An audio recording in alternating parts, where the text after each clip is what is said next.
அம்மா உங்கள் கடையில் ஏதாவது டேமேஜ் ஆச்சுங்களாம்மா?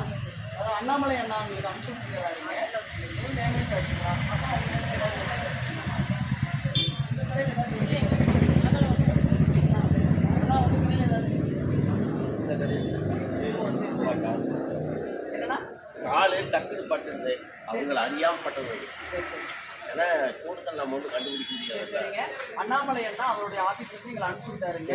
இந்த மாதிரி உங்களுக்கு உடையஞ்சதை அவர் கண்டுபிடிச்சிருக்கிறாருங்க. நாங்கள் அதை நினைக்கலீங்க, அவரை கண்டுபிடிச்சிருக்கிறாரு. அப்புறம் எவ்வளோ தெளிவாக அந்த கூட்டத்தில் போயிட்டு இருக்கிறாரு பாருங்க. அப்போ அதுதாங்க அவ்வளோ தெளிவானவர் தான் இருக்கிறாரு. நாங்கள் இப்போ நான் படத்துலேருந்தே இப்போ ஆஃபீஸ் வந்து ஃபோன் வந்து அவங்களுக்கு போய் என்ன உதவியோ செஞ்சுட்டு வாங்கன்னு சொன்னாங்க.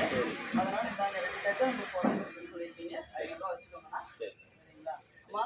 வேற எதுவும் இல்லை இல்லை ஒன்றும் ஆகலைங்க, இது மட்டும்தாங்க. சரி சரிங்க. ஏதாவது இது பண்ணியிருந்தோம்னா மன்னிச்சுக்கோங்க. மன்னிக்கிறதுக்கு என்ன இருக்குங்க? கூட்டத்தில் அது வந்து கூட்டத்தில் ஒன்றுமே பண்ண முடியாது. அது அவரை தள்ளிட்டு தான் போறாங்க, பின்னாலேயே போறதாச்சு. இதை எடுக்கிற செல்ஃபி எடுக்கிறது அப்படின்னு ஒன்று வர. சரிங்க சரி சரி சரி. உங்களுக்கு எதுவும் ஆச்சுங்களா? யாருக்கு எந்த பாதிப்பு?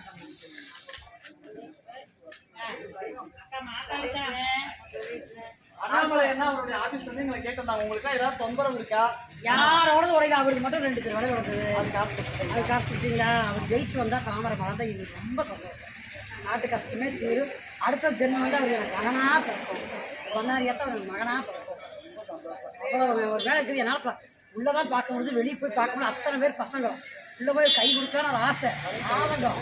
ஆனால் பக்கத்தில் போக முடியல. அத்தனை கூட அவர் பார்த்துக்கிறேன். எப்பேற்பட்ட மனசு சார். அந்த மனசு கிடைக்கும், யாரு கிடைக்கும்? கண்டிப்பா. அத்தனை கூட்டத்திலையும் அதை விதிச்சுட்டு போனா பார்த்துருக்குறாரு. அது பூரா வயசு பசங்க தான்.